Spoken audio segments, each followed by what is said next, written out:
San Diego River Valley Conservancy, um, San Diego Gas and Electric Company, I Am Green, and PHATCROPS. And today also we have in attendance VeVe Eatz. So that's another amazing business and organization who's bringing healthy food to our community, which is something that I completely ascribe to. So it doesn't hurt that she's my sister, but her food is really amazing and it's healthy. And being a farmer, that is something that I definitely appreciate. So welcome back again to the Plot to Plate demonstration, cooking demonstration by VeVe Eatz. It is live today. I am Sarteka Nefer from PHATCROPS. For those of you who haven't joined us previously, this is just a little kind of introduction into how my journey for food and environmental justice began. This is me as a little kid, and I loved the earth and I loved everything about it. And I was very kind of raised in this very holistic space where animals and nature and humans work together to take care of the planet that we live in. So that's kind of just taken me on a journey and brought me to where I am today. And again, these are our partners for this workshop mini-series. I Am Green, Sister Maria Muhammad, SDG&E through their Environmental Champions program, which is an amazing way that they are giving back to the community and folks who are doing environmental justice work. And then San Diego River Valley Conservancy, check them out and all the things that they're doing to, keep things safe and keep habitats conserved and protect the animals and the nature around. So let's see.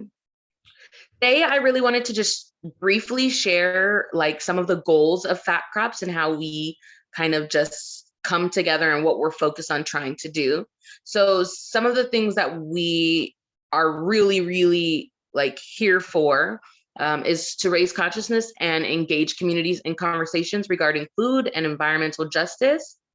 This includes, but is not limited to, the topics of food insecurity, food deserts, food swamps. I want to add in food apartheid, which I recently learned as a term, desertification, sustainability, the topics of growing our own food, and as well as like social constructs such as race, class, and gender, and how they simultaneously affect our our social structure, our positionality within those focal points, and how systemic inequalities within health, nutrition, and foodways, as well as illness in our communities, how they affect illness in our communities.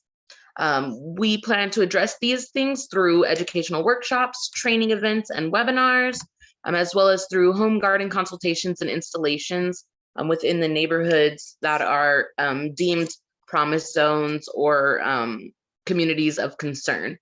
To address barriers, another goal is to address barriers such as accessibility, affordability, and availability of fresh and healthier foods locally within communities of color that are historically under-resourced or underserved.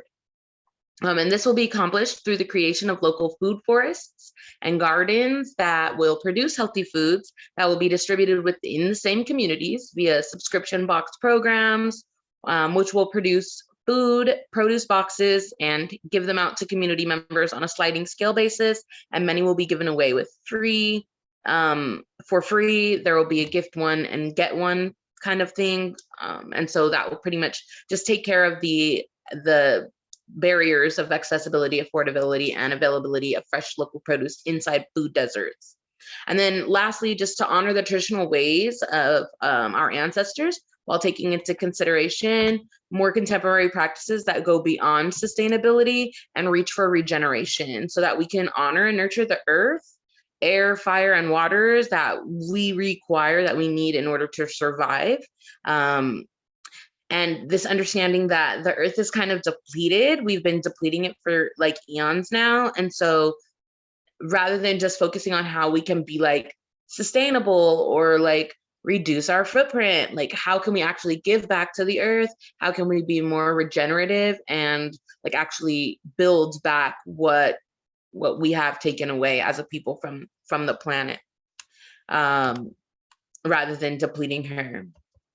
So here we just have a few pictures just so you can see some of the things that you can grow from home, that you actually can turn into food.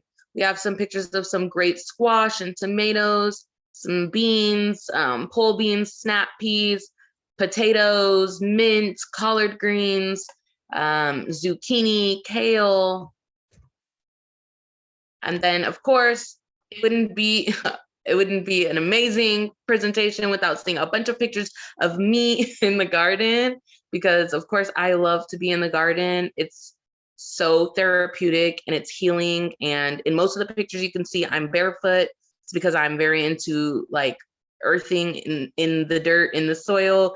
I don't like to use gloves as often because I like to feel the plants. I like the plants to feel my energy, and to understand that we are working together in order to nourish the earth, and obviously my body and my family's as well. So that's pretty much all we have for my part of the presentation. And now I would like to, without further ado, introduce you all again to my beautiful and lovely and very talented sister, Sun God, from VeVe Eatz, so she can walk you through how you turn food from your pot or plot into actual food on your plate that you can eat and that you want to eat. Yes, awesome. Thank you, Sarteka.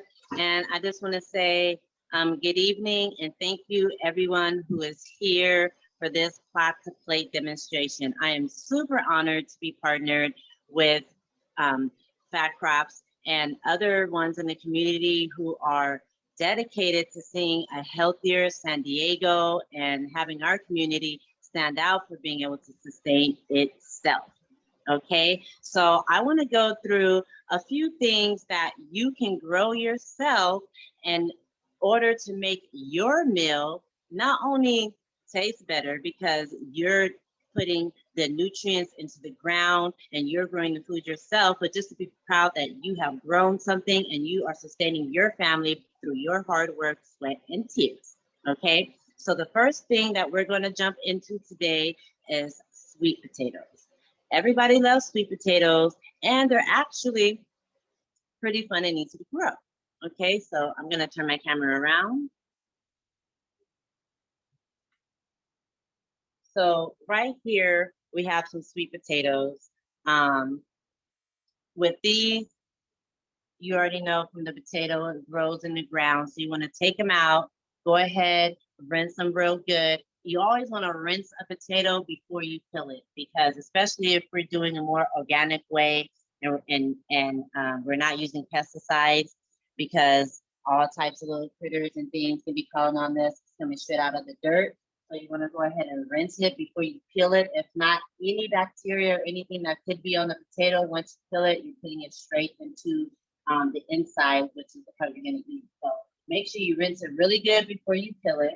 And then you want to chop them up in small chunks, just like this. Keep them in water, just like regular potatoes, so that they keep their color. We're going to take them out, and you're going to fill them in a nice size pot, whatever works for the amount of people that you're serving. Aren't they pretty? So the first thing you want to do is take some butter and put the butter and mix it into your sweet potatoes, okay? This is how you make those good vegan yams. So everything here today, of course, is vegan. We have the vegan butter, non-soy. So after that, I want to go ahead and add. Now this is a cinnamon and nutmeg mix. Let's go ahead and add this on and mix it up again.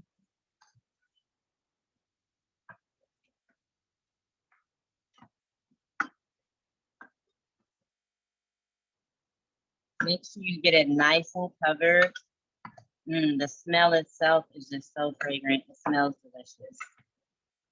So once you get that nice mix, go ahead and cover it with, this is some honey. I'm gonna mix that in.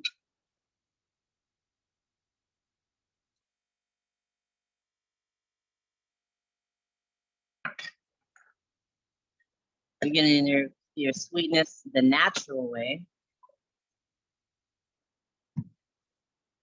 And after that is mixed up very nicely, you want to go ahead and add some coconut milk.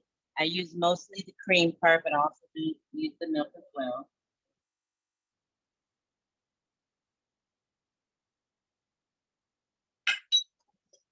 Go ahead and mix that really good.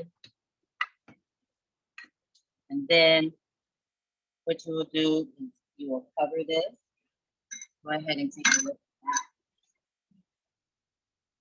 So let's cover it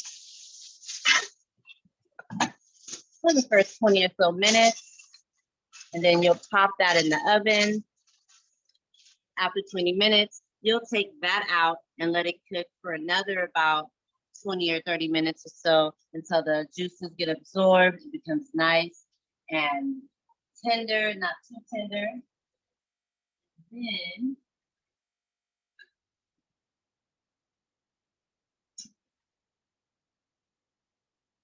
this will be your result. You will have a delicious pan of sweet potatoes. So good.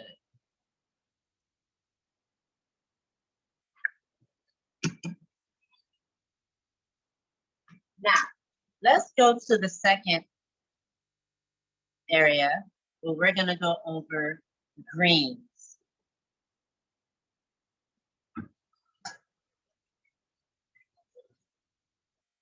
So greens, peppers, onions. These are all things you can easily grow in your garden. You can start the onions and the peppers inside if you wish and transfer them outside, or you can start them straight into the ground. It's easy to grow. The greens are my favorite thing to grow. My favorite green to grow is the African collard. It grows big and beautiful, and it has a nice pungent taste to it. So today I'm gonna show you how to make my famous greens. These greens are delicious and full of flavor. And guess what? We ain't using vinegar today because we don't need that. So get your greens. After you pick them, separate them, chop them, and get them ready, nice and clean. You're gonna go ahead, get your onions and peppers, put them in the pot. Get all that in there. Get it in the pot. Begin to saute for a couple of minutes. Then your onions and peppers will become translucent and you'll smell the fragrance. Once you can smell the onions and smell the peppers, once you can kind of see through your onion, then you know that they are ready for the next step, which is garlic. You don't want to put it in at the same time because garlic cooks very quickly. You want to add your garlic. And again, with any pepper, garlic, or onion, you want to look for the fragrance to let you know that it has cooked to the point to where you can add your next ingredient. And I can smell the garlic. It smells so good. Okay, so after you get this to a nice stage, you want to take your greens, go ahead and put them in the pan. Now, I don't know how a lot of people are used to cooking greens. Some people boil their greens, but me, I grew up frying greens. And the thing that's special about frying greens are the greens stay alive. You don't kill the green. So when you boil the green, the green dies. And so the flavor, most of the pungency and the flavor dies with it. When you fry the green, you actually keep it alive. When you do that, you have all the natural pungency and flavor inside of the green. So that's the trick in not needing vinegar. You use vinegar because you lose some of the pungency when you boil the greens. So after you put your greens in there, I always like to use this flavor element, which is a vegan sausage. A lot of people, you know, they use ham hocks or bacon or all kinds of things, smoked turkey in their greens. And I like to give that extra depth and level to my greens by using a vegan sausage. So I usually go ahead and let that cook for a little while. Go ahead and take a look at that. And then when it is time to add a little bit of juices to the greens, I never add water.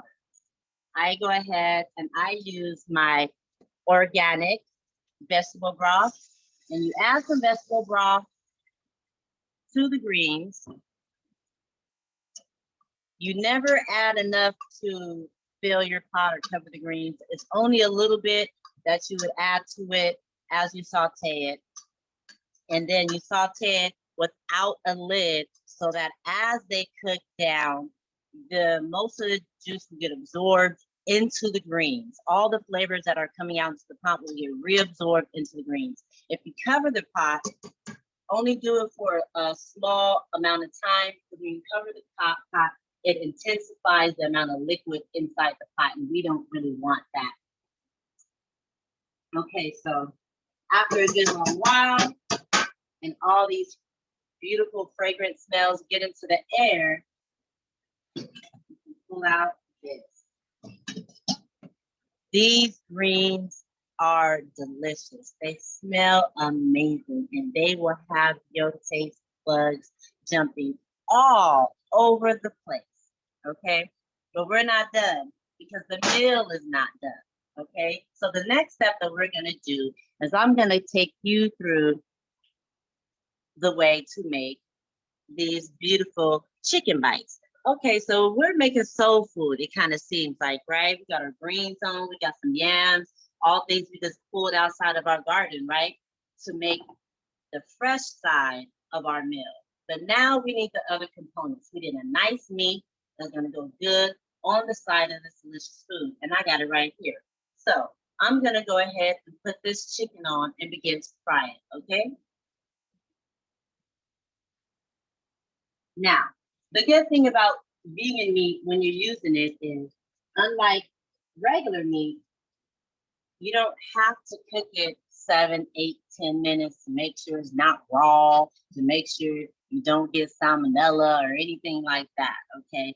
My chicken is made from scratch by me, and it's jackfruit. So I have a whole jackfruit chicken line, and if you can use mushrooms, chickpea, you can really try to make your chicken or meat component out of anything. You just got to be creative and understand that whatever it is, it needs coating. And once you do that, add some seasonings that you like and fry or bake or air fry. Okay, so in a couple of minutes, I'll be pulling that out of the fryer. Let me get this set up and ready.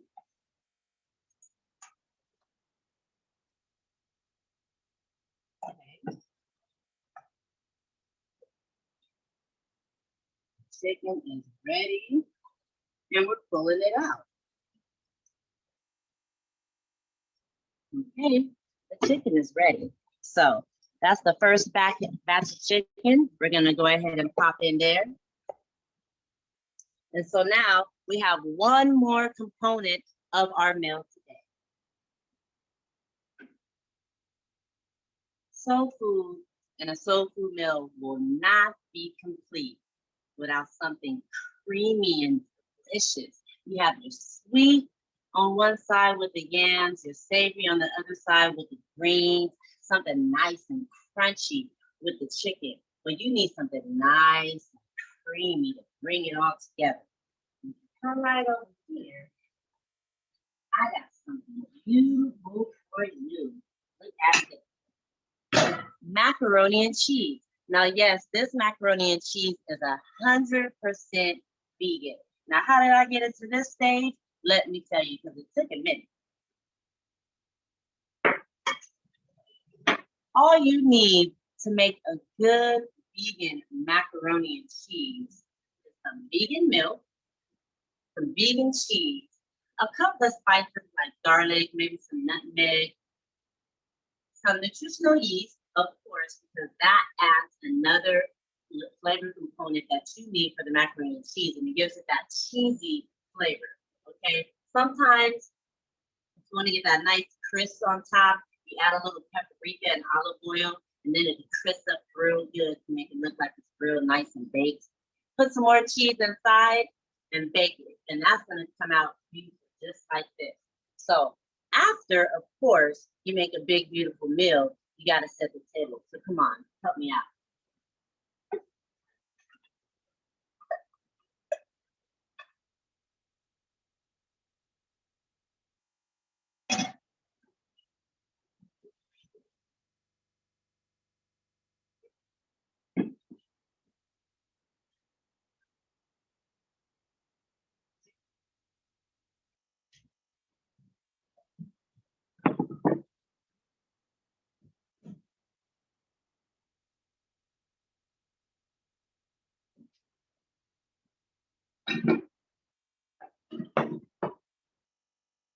And just like that, well, not just like that, but after a little bit of work, some pulling in your garden, cleaning, chopping, and cooking, just like that, voila, you have went from the pot straight to the plate into your kitchen, to your table for your family.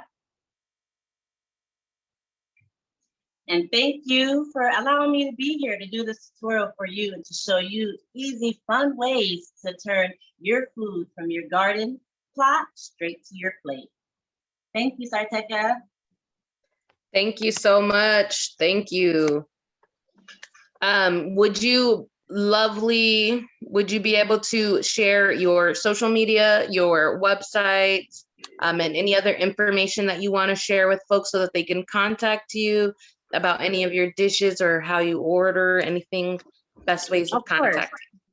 Of course. So VeVe Eatz, VeVe, Eatz with a Z, is my name on Instagram and or Facebook. And through any one of those outlets, you can inbox me, message me, and order straight through me. I cater, I do events, pop-ups, so many different things. So yeah, contact me. I conversate with anybody who messaged me. So go ahead, give me a call, give me an inbox, and if you need my number, I can give you that too, and we can set something up. Thank you. Thank you so much. Love and appreciate that. That was a beautiful meal. Of course, we really appreciate you sharing. And so there's so many different ways. Oh, let me unpin you. I'm sorry. Where is the penny? Remove spotlight. There we go.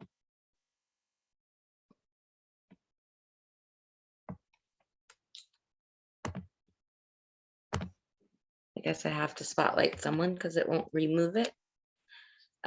So again, folks, VeVe Eatz is amazing resource in our community. She's introducing folks who have either never had any experience cooking vegetarian or vegan dishes for themselves, or folks who have and who do, but like for myself or maybe my other sister, we're tired sometimes and we don't want to cook every day of the week. So we'll definitely order food from our sister, from VeVe Eatz, because we know that it's healthy. We know that it's vegan or vegetarian or plant-based overall. And our family as a whole is a plant-based family. So it's not that easy to just, run out to a restaurant and grab something. A lot of times we're kind of stuck, especially where we live. We actually live in a food swamp, a food desert. And so what's nearest to us are convenience stores and fast food restaurants, but we don't have very many like grocery stores that have healthy, like produce, nice good organic produce that is also not expensive. And we don't have very many restaurants that we can actually eat in because we are plant-based. Most of the like vegan restaurants are on the other side of town. We have to drive about 20 minutes to get to it, to one of them. So sometimes we're just like, what else do we do? So VeVe Eatz is definitely an amazing resource around for folks who want to try a different type of plant-based foods, especially for folks who want to try to change like their flavor palette. For some folks, they're used to cooking in a specific way, and then stepping outside of the box and trying someone else's cooking is a great way to try different spices and seasonings and things that they wouldn't normally cook. I know for myself, I never tried jackfruit until VeVe Eatz started making it, and I love the jackfruit. It's really amazing and versatile. And she makes chicken patties and chicken nuggets. And we've done tacos and rolled tacos. And she makes carnitas. And we've done so many different things. So I'd like to just inspire folks to, one, obviously start a garden. Even if you have just a very limited space, that's something that we love to talk about with PHATCROPS and as well as I Am Green. We talk about using what we got to grow what we want. And that's what this workshop was. The name of this workshop, the whole entire premise of this workshop was to teach people how to take what we have and to use that to be able to grow things that we can live off of, that we can actually eat and supplement our diets and supplement our shopping trips with food that we can produce from home. And so by use what we got to grow what we want, we literally mean start where you are. And for some of us, that means we have zero space, like, or we have very limited space or very limited funds, right? Many of us, we live in food deserts. So we have to go outside of our neighborhoods to be able to purchase the products that we need to bring them home and to be able to cook them, or even to purchase seeds, trees or starters to be able to grow them in our home. Many of us, we rent small places. I know for me, after my bachelor's degree, I moved to Colorado, and in Colorado, it was very tough to grow food because we didn't have sun like for most of the time. And so we had one window that faced the sun, and we grew on our kitchen table, and we actually had the children eat. I know it sounds horrible. We put like placemats down and had the children eat on the floor because there wasn't a lot of space on the table because all of our plants were growing on the table.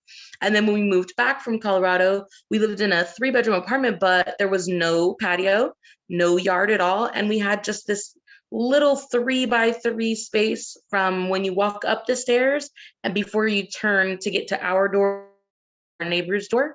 And thankfully, our neighbors were okay with us having plants there. And we grew out of containers. We grew tomatoes and a bunch of different things in containers there. And we also had a tower garden in our kitchen. And now I have a small balcony, so it's not much bigger. It's maybe 10 feet by 5 feet. And I have so many plants out there, and I have tons of food plants that I'm growing. But I know that they'll be able to produce much more when I can give them more space. But I love to tell people this story because many people will say, I wish I could grow, or I wish I could have a garden, or I don't have enough space, time, money, knowledge of plants and horticulture. Like that's what a lot of people say, like, I don't have a green thumb, I kill everything. And I'm here to say, like, that's like, really, it's just a learning curve. It's for all of us. I killed a lot of plants. I still kill plants sometimes. And before, I didn't even learn a lot about how to take care of my plants. When I was first getting into like actually growing my own food, and when I had my plot at Mount Hope, I didn't do the research. I just I banked on nature. Honestly, I banked on nature. And that's something that I can say that I would do again, because this earth is so amazing that she really does her job. Like, she does what she does. And I'm not even going to take that away from her. So literally, I had soil. I amended the soil when I first got it. I added soil to it because they were really low. And then I was like, I want to grow, let's see, three sisters. And so I sprinkled some seeds and I sang to the plot. I came twice a week and watered the plot, and it started to grow. And I just continued that habit of talking to my plants and watering my plants and singing to my plants. And they grew. And the more that they grew, the more confidence I got in myself, the more I like really loved the feeling of watching something that I started from a seed grow. And so I got more interested and more interested. And I was like, let's try to do this. Let's try our hand at this. And like a lot of people ask, how are you so successful at it? And I'm like, I don't know. Because I was literally just leaving it to nature to do, just presenting water, soil, and seeds. And miraculously, they were growing, and they were growing well. And so later, I decided, okay, if I'm really going to try to substitute what my family needs in our home, and go to the grocery store less often, I have to grow a little bit more in abundance. And then from there, it was, how can we then grow a little more, right? More of what we are growing to be able to provide for family members, community members. I have a lot of family. We have a really large family, and I have a sister who is a vegetarian vegan chef. And so like she grows some things, but I grow some things. I love to be able to just drop some produce off on her doorstep and say, can you cook me a meal? That's something that's really, it really like stands out for me. I also, back when I was growing at Mount Hope, I would harvest my collard greens and have bags and bags, but like, even though we're plant-based, we can't eat collard greens every day this week. So like I would post on my social media, is there anyone who wants some collard greens fresh from the garden, or anyone looking for some mint or some bananas, some potatoes, some squash? And people would just comment, and I would be like, okay, I can drop it off to you or you can pick it up. And that, like, it really felt good in my soul to be able to give someone something that I grew, that I knew was organic, healthy, and like free of pesticides and full of love. I happen to believe a lot in energy. And so like when you're cooking, if you feel in a bad, mood, if your energy is low, you can transfer that negative energy into your food, and you might have indigestion or some heartburn or something like that. I happen to believe in that. So when you cook your food, if you're putting love and blessings into that food, it becomes medicine for your body. It's like the saying, heal thyself, like let thy food be thy medicine. That's so real. And so when you put that positive healing intention and energy into your food, then it comes into your body that way. So it's the same when you grow the food, right? So when you put that loving intention and healing energy into the soil and into your plants, they're going to grow bigger. They're going to be more nutritious, and they're going to be more healthy going into your body. So that's just something that I've always stood by. And with PHATCROPS, like becoming an entity, trying to become a 501c3, our goal is not just to have these educational opportunities, workshops, and training programs to teach folks in communities of concern how to get back into growing or growing their own food or gardening, but also to actually implement. We want to build food forests. We want to add back. We want to build more community gardens. We want to inspire more people like myself, who will go and build more community gardens, more school gardens where they are, more home gardens where they are, just to encourage more people to grow, to give back to the earth, and to feel what it feels like to eat something that you grew with your own hands.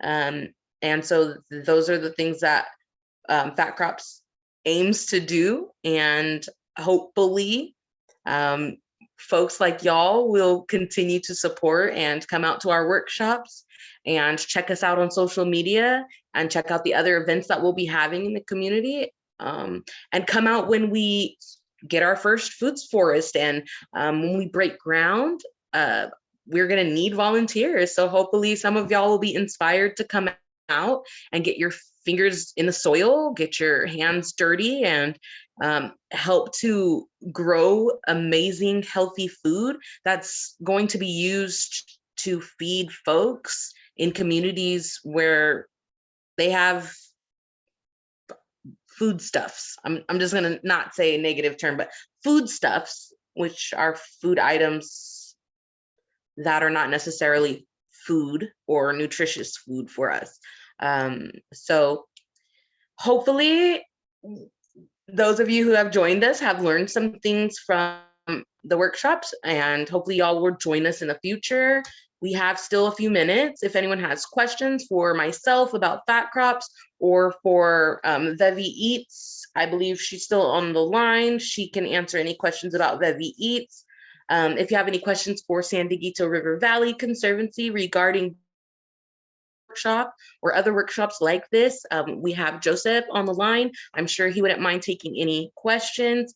If you guys have comments, or if you want to know more about future upcoming events, please, please, please check out our websites, check out our social medias, and just keep your ear out for events coming in the future. A bunch of different things out there, just talking about gardening and growing your own food and how to use your food to sustain your yourself, your family, and your community. Thank you all so very much for joining us. If you haven't already, please go to the registration and make sure that we have your email address, because we are sending out certificates of thanks and appreciation, or of certificates of completion for those folks who joined us. And we want to thank you, and we definitely want to be able to let you know when we have future events coming up. We will be bringing back our YouTube series, What You Growing, and also transitioning into a YouTube series where these workshops such as these will be hosted on a YouTube channel platform, so that you can watch them whenever you want to, or share them with folks that you know who may be interested in learning about gardening or growing their own food. Again, thank you all for joining us. If you have any questions, please stay on the line. If you don't, then you have a wonderful and amazing evening. Thank you so much, Nate. Thank you for joining us, and we appreciate you so very much. Thank you.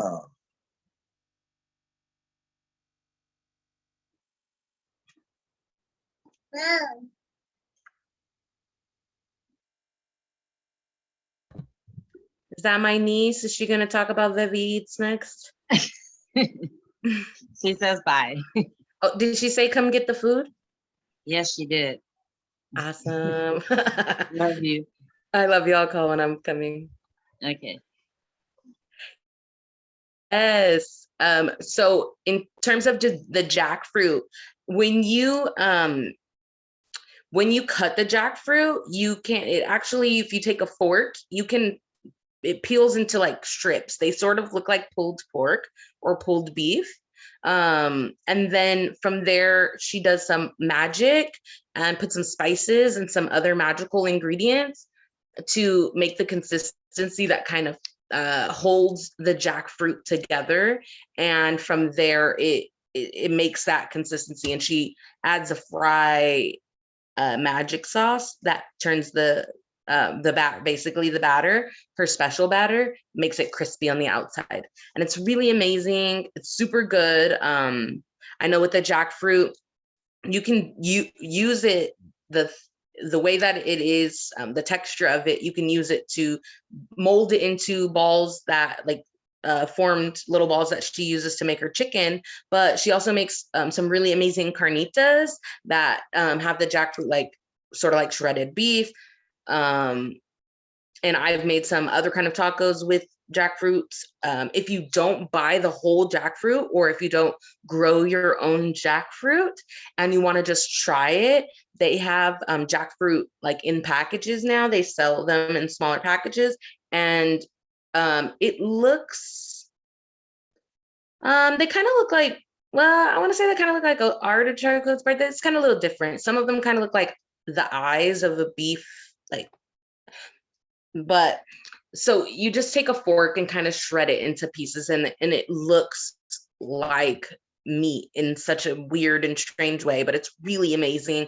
It tastes very good. You can be seasoned in a sweet way. It can be seasoned more. Like they have chipotle lime seasoned one. They have a barbecue seasoned one. They're really good. And then once you get used to like whether you like it or how you're preparing it, then I would suggest going and buying a jackfruit. But they're huge, so you'll have a lot of food to do that from.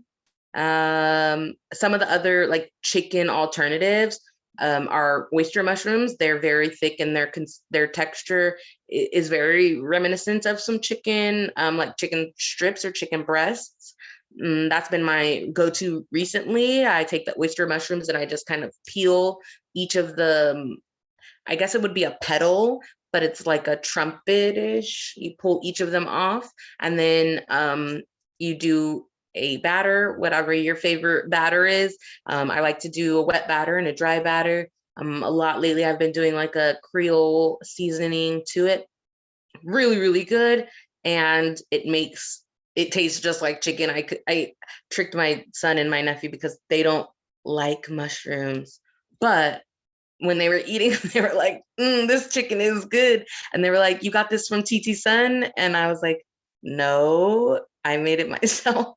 And I had to tell them it's mushrooms. And then they were like, oh, but that's another alternative. And cauliflower is the other alternative that also VeVe Eatz makes. She makes this very amazing barbecue cauliflower. And she literally just takes the head of cauliflower and breaks down the pieces into smaller pieces and then puts them in the batter, her magic seasonings and magic sauces and magic batter, and fry them. And they are delicious. The cauliflower inside becomes soft, but the outside is still crispy. And it's very, very great. Awesome. I really need to try those out. Sounds great. Yes, please try it. Call or email her or check out her Facebook. She's cooking often and she goes to VeVe Eatz events. She does events and catering. She does orders, and she also does Sunday dinners. So please check her out. The food is really good. Awesome. Thank you so much, Sarteka. Thank you again. I appreciate you all for joining, and thank you for Joseph for all that you've done to help us with this mini series. We appreciate you. No problem. It's our pleasure. Y'all have a great night. You too. Bye-bye.